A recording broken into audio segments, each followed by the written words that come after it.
बच्चों, कल हम लोगों ने ऑक्सीकरण संख्या ज्ञात करने के नियम पढ़े थे। आज हम लोग पढ़ेंगे कि रेखांकित तत्वों की ऑक्सीकरण संख्या निकालना विभिन्न यौगिकों में। जैसे सबसे पहले HNO3, इसमें N की ऑक्सीडेशन नंबर निकालना है और जिसकी निकालनी होती है उसके नीचे अंडरलाइन करते हैं, यानी उसको मार्क करते हैं। ठीक है, HSO3 माइनस या C12 H22 O11 में C है। इसी प्रकार से Na2S2O3 में S है। S4O6 2 माइनस में S है। KiO3 में I है। Na2SO4 में S है। NaH2PO4 में P है। P2O7 4 माइनस P है। पहले बच्चों इनमें से हम इनको निकाल के दिखाते हैं, तो ध्यान रखिएगा हाइड्रोजन के इसके सभी यौगिकों में ऑक्सीकरण संख्या +1 होती है और जिसकी निकालनी है उसकी +x मानेंगे। हमें नाइट्रोजन की निकालनी है तो उसकी +x मानेंगे। ऑक्सीजन की अभी हमने बताया भी था नियम में कि -2 होती है और 3 परमाणु है तो -6 और फिर इसके आगे लिखेंगे बराबर। अगर इस यौगिक पे कोई आवेश लिखा है, चाहे माइनस का हो चाहे प्लस का हो, अगर माइनस का है तो उतना ही लिखेंगे माइनस का, अगर प्लस का है तो प्लस का लिखेंगे, अगर कुछ भी नहीं लिखा है तो 0 लिखेंगे। इतना समझ में आ गया। अब ये -6 इधर है और +1 इधर है, तो इनको लेस करेंगे और उधर ले जाएंगे तो बचेगा क्या, +5। क्लियर हो गया। हमें यहाँ सल्फर की निकालनी है, अभी बताया H की +1 है और जिसकी निकालनी है उसकी +x मानेंगे और O की -2 होती है, 3 है तो -6। अब बराबर के आगे देखेंगे, यहाँ पर माइनस का 1 लिखा है तो बराबर के आगे माइनस का 1 लिखेंगे। अगर यहाँ माइनस का 2 होता तो माइनस का 2 लिखते, प्लस का 2 होता तो प्लस का 2 लिखते। जो आवेश होगा वो लिखेंगे, अगर नहीं होगा जैसे यहाँ नहीं था तो 0 लिखा था। अब ये -6 ये +1 ये लेस हो जाएगा तो -5 बचेगा और उधर जाएगा तो +5 हो जाएगा, तो -1 +5 और ये आ जाएगा x बराबर +4। इतना समझ में आ गया। ठीक इसी प्रकार से यहाँ पर C12 H22 O11, हमें 12 कार्बन है यहाँ पर तो 12x मानेंगे +22 क्योंकि H की +1 होती है और O की -2 होती है, 11 है तो 12 दूनी 22 माइनस के हो गए, बराबर के आगे 0 क्योंकि ऊपर कोई आवेश नहीं। ये माइनस ये प्लस कट के 0 आ जाएगा, तो 12x बराबर 0, तो x बराबर भी यहाँ पर 0 ही आएगा। अब समझ में आ गया। अब यहाँ हमें निकालना है सल्फर की, और Na फर्स्ट ए ऊपर की धातु है और फर्स्ट ए ऊपर की धातुओं में जितने भी तत्व होते हैं उन सब की ऑक्सीडेशन नंबर +1 होती है। कितने, 2, तो +2 +2x क्योंकि यहाँ 2 सल्फर है, 2x और O की -2 होती है तो -6 बराबर 0 क्योंकि ऊपर कोई चार्ज नहीं लगा है। -6 +2 इनको हम जोड़ेंगे तो -4 बचेगा, तो 2x बराबर +4, तो x बराबर +2 आ गया। यहाँ 4x हैं तो +4x -12 बराबर -2, तो 4x बराबर ये -12 उधर जाएंगे तो +12 में बदल जाएंगे बराबर +10, तो x बराबर +10/4 यानी +2.5 ये आ जाएगा।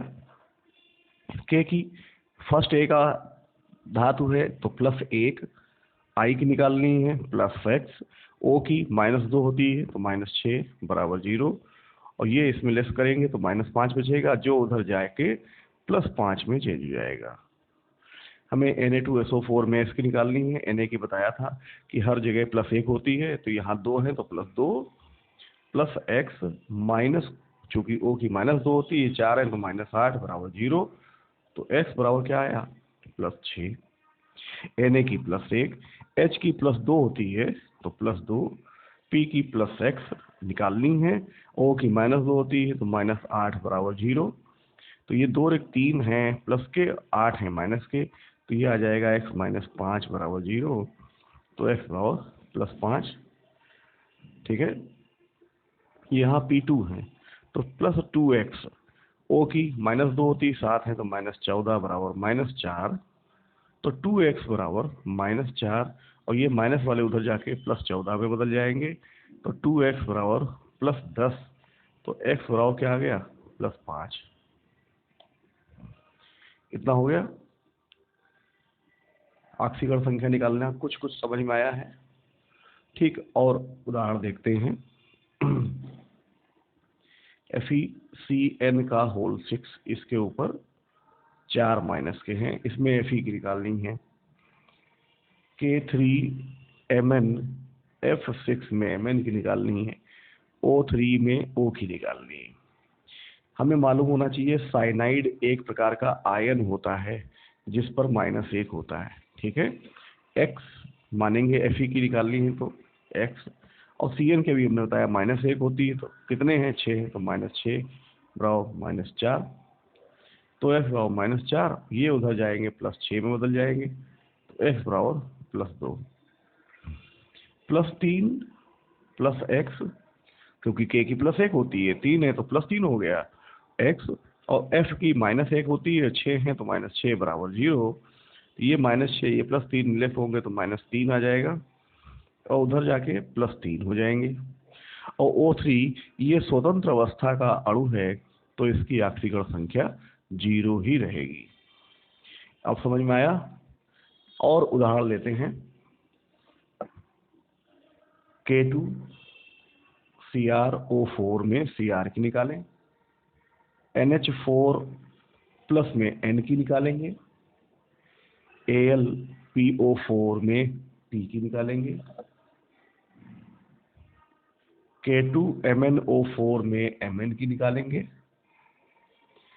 NH4 का होल ट्वाइस Cr2O7 में Cr की निकालेंगे, और K2MnO4 में Mn की निकालेंगे। अब देखें, K की हमने बताया था +1 होती है, 2 हैं तो +2, Cr की +x, O की -2 होती है, 4 हैं तो -8 बराबर 0। ये -8, ये +2 घट जाते हैं तो -6 बराबर 0। तो x बराबर क्या आया, +6 हो गया। इसी प्रकार से यहाँ देखें, n की निकालनी है तो +x, h की +1 होती है कितने, 4 हैं तो +4 बराबर क्या आ गया, +1। तो ये +4 उधर जाकर के -4 में बदल जाएंगे, +1 -4 बराबर -3। Al की +3 होती है, और इसकी निकालनी +x, O की -8 हो गया, क्योंकि O की -2 होती है, 4 है तो -8 बराबर क्या, कि कोई आवेश नहीं तो 0। ये -8, ये +3, क्या बचेगा, -5। तो f बराबर क्या आया, +5। अब यहाँ देखें, K की कितनी होती है, +1 है, कितने, 2, तो +2 +x, O की -2 होती है, 4 है तो -8 बराबर 0। तो x बराबर +6। NH4 ये एक आयन होता है, अभी हमने ऊपर दिखाया था, यहाँ लिखा है अमोनियम आयन, इस पे +1 होता है, तो यहाँ है कितने, 2, तो +2 हो गया। इस पूरे की आक्सीकरण संख्या +2 हो गई। क्यों, क्योंकि NH4 के ऊपर +1 होता है, ये हमने यहाँ लिख के भी दिया है। Cr की निकालनी है तो +2x, O की -2 होती है, 7 है तो -14 बराबर 0। -14 और +2, ये बचेगा -12, तो 2x बराबर +12, x बराबर +12/2 यानी +6 हो गया। K की +1 होती है, 2 हैं तो +2, Mn की निकालनी है +x, O की -2 होती है, 4 हैं तो -8 बराबर 0। ये -8, ये +2, ये लेस हो जाएंगे, कितना बचा, -6 बराबर +6। अब समझ में आ गया। ऐसे बच्चों और निकालते हैं। जैसे KMnO4 में Mn की निकालेंगे, Cr2O7 2 माइनस में Cr की निकालेंगे, PO4 3 माइनस में P की निकालेंगे, PtCl6 इसके ऊपर 2 माइनस में Pt की निकालेंगे, MnO4 माइनस 1 में Mn की निकालेंगे, K2Cr2O7 में Cr की निकालेंगे, FeNOSO4 में Fe की निकालेंगे, FeCO का होल 5 में Fe की निकालेंगे, HPO3 माइनस 1 है, इसमें P की निकालेंगे। इसी प्रकार से NaOCl सोडियम हाइपोक्लोराइट में O की निकालेंगे, NaOCl में Cl की निकालेंगे, H2SO4 में S की निकालेंगे, H2SO5 में S की निकालेंगे, H2S2O8 में S की निकालेंगे और CrO5 में Cr की निकालेंगे। इतनी निकाल के अभी देखते हैं। KMnO4 में Mn की निकालनी, K की प्लस 1 होती तो प्लस 1 लिखा, Mn की प्लस x, O की माइनस 2 है तो माइनस 8 बराबर 0। ये माइनस 8 ये प्लस 1 लेफ्ट हो जाएंगे तो x माइनस 7 बराबर 0, तो x बराबर प्लस 7, x बराबर प्लस 7 ये आ गया। इसकी निकालनी है तो प्लस 2x, O की माइनस 2 होती 7 है तो माइनस 14 बराबर माइनस 2, 2x बराबर माइनस 2, ये माइनस 14 उधर जाएंगे प्लस 14 में बदल जाएंगे, 2x बराबर प्लस 12 तो x बराबर प्लस 6 ये आ गया। इसी प्रकार से PO4 में P की निकालनी है तो x O की माइनस 2 होती है तो 4 है माइनस 8 बराबर क्या आ गया माइनस 3, तो x बराबर माइनस 3 और ये माइनस 8 उधर जाएंगे तो प्लस 8 में बदल जाएंगे तो ये आ जाएगा प्लस 5। इसमें Pt की निकालनी है तो x Cl की माइनस 1 होती तो माइनस 6 बराबर क्या आ गया माइनस 2, क्योंकि ऊपर माइनस 2 लगा है, ये माइनस 6 उधर जाके प्लस 6 में बदल जाएंगे तो माइनस 2 प्लस 6 तो x बराबर आएगा प्लस 4। Mn की निकालनी प्लस x, O की माइनस 2 होती 4 है तो माइनस 8 बराबर माइनस 1, तो x बराबर माइनस 1 प्लस 8 बराबर प्लस 7। K की प्लस 1 होती है 2 है तो प्लस 2 प्लस 2x माइनस 14 बराबर 0, माइनस 14 और प्लस 2 ये माइनस 12 में बदलेंगे तो 2x माइनस 12 बराबर 0, तो 2x बराबर प्लस 12, तो x बराबर क्या आएगा प्लस 6 आएगा। ऐसे यहाँ Fe की निकालनी है तो x NO एक उदासीन अणु है, ये नाइट्रिक ऑक्साइड गैस है, चूंकि ये उदासीन अणु है इसलिए इसकी ऑक्सीकरण संख्या 0 होगी, आप याद रखिएगा। SO4 ये एक आयन है, इसके ऊपर 2 माइनस लगे होते हैं, सल्फेट आयन, तो कितनी हो गई माइनस 2 बराबर 0, तो x बराबर प्लस 2। FeXCO ये उदासीन अणु है, कार्बन मोनोऑक्साइड गैस है, इसकी ऑक्सीकरण संख्या 0 होगी, तो प्लस 0 बराबर 0, तो x बराबर 0। H की प्लस 1 है, P की निकालनी प्लस x, O की माइनस 2 होती है 3 है तो माइनस 6 बराबर क्या आ गया माइनस 1, माइनस 6 और प्लस 1 ये हो जाएगा माइनस 5 बराबर माइनस 1, तो x बराबर माइनस 1 और ये उधर गया तो प्लस 5 में बदल गया तो प्लस 4 आएगा। NaOCl में Na की प्लस 1 होती है, O की निकालनी है प्लस x, और हमने बताया था Cl की जितने भी क्लोराइड होते हैं उनमें माइनस 1, लेकिन जब भी Cl ऑक्सीजन के साथ होगा तब इसकी प्लस 1 होती है। समझ में आ गया, जब Cl ऑक्सीजन के साथ होगा तब इसकी ऑक्सीकरण संख्या प्लस 1 होगी, तो x बराबर ये प्लस 1 प्लस 1 प्लस 2 हो गया, उधर जाके माइनस 2 में आ जाएगा। Na की प्लस 1, O की अभी हमने निकाला ही है माइनस 2 होती है, और Cl की निकालनी है x बराबर 0, तो माइनस 2 प्लस 1 माइनस 1 बचा, और ये माइनस 1 उधर जाके प्लस 1 में आ जाएगा। H2 plus 2 S plus x मान लिया, O की माइनस 2 होती है 4 है तो माइनस 8 बराबर 0, तो x बराबर क्या हो जाएगा माइनस 2 और 8 प्लस माइनस 6 उधर जाके प्लस 6 में आ जाएंगे। H2SO5 बच्चों किसी भी तत्व की ऑक्सीकरण संख्या उसकी समूह संख्या से अधिक नहीं हो सकती। यहाँ देखेंगे एस की एक्स 5 दूनी 10 और 2 8 आ रही है।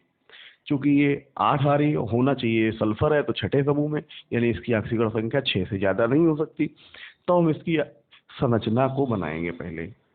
H single bond O, single bond O, single bond S, ठीक है, और फिर single bond O, single bond H।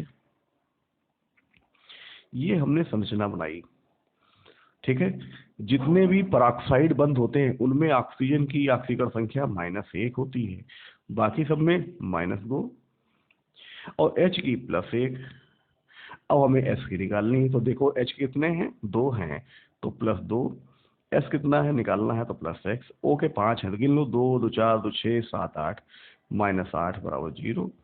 तो x ये -8 या +2 -6 बराबर 0, तो x बराबर +6 आया। हो गया।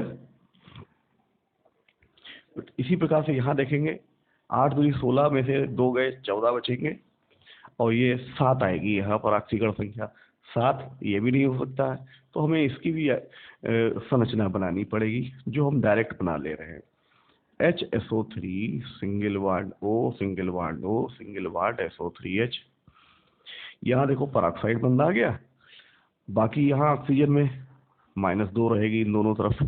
तो अब गिने, H के हो गए +2, S की +2x, O की 8 हैं तो 3 दूनी 6, इधर माइनस के 6 इधर माइनस के, 12 माइनस के 13 14 माइनस के बराबर 0। तो ये -14 ये +2, तो आ जाएगा -12 बराबर 0। तो 2x बराबर +12, तो x बराबर +6। यहाँ पर देखें CrO5, यहाँ Cr छठे समूह में है, इसकी ऑक्सीकरण संख्या 6 से ज्यादा नहीं हो सकती, लेकिन यहाँ कितनी आ रही है, 10 आ रही है। तो हम इसकी संरचना बनाएंगे। इसकी संरचना बटरफ्लाई स्ट्रक्चर होती है, यानी तितली जैसी संरचना होती है, अर्थात इसमें 2-2 पेरोक्साइड बंध होते हैं और जिनमें ऑक्सीजन की ऑक्सीकरण संख्या -1 होती है। यहाँ पर -2 रहेगी। अब हमें Cr की निकालनी है, तो x, अब माइनस गिन लो, 1 2 3 4 2 6, -6 बराबर 0। तो x बराबर कितना आया, +6। तो बच्चों ये हमने आप लोगों को ऑक्सीकरण संख्या निकालना सिखाया, आप लोग इसको लिखेंगे अब।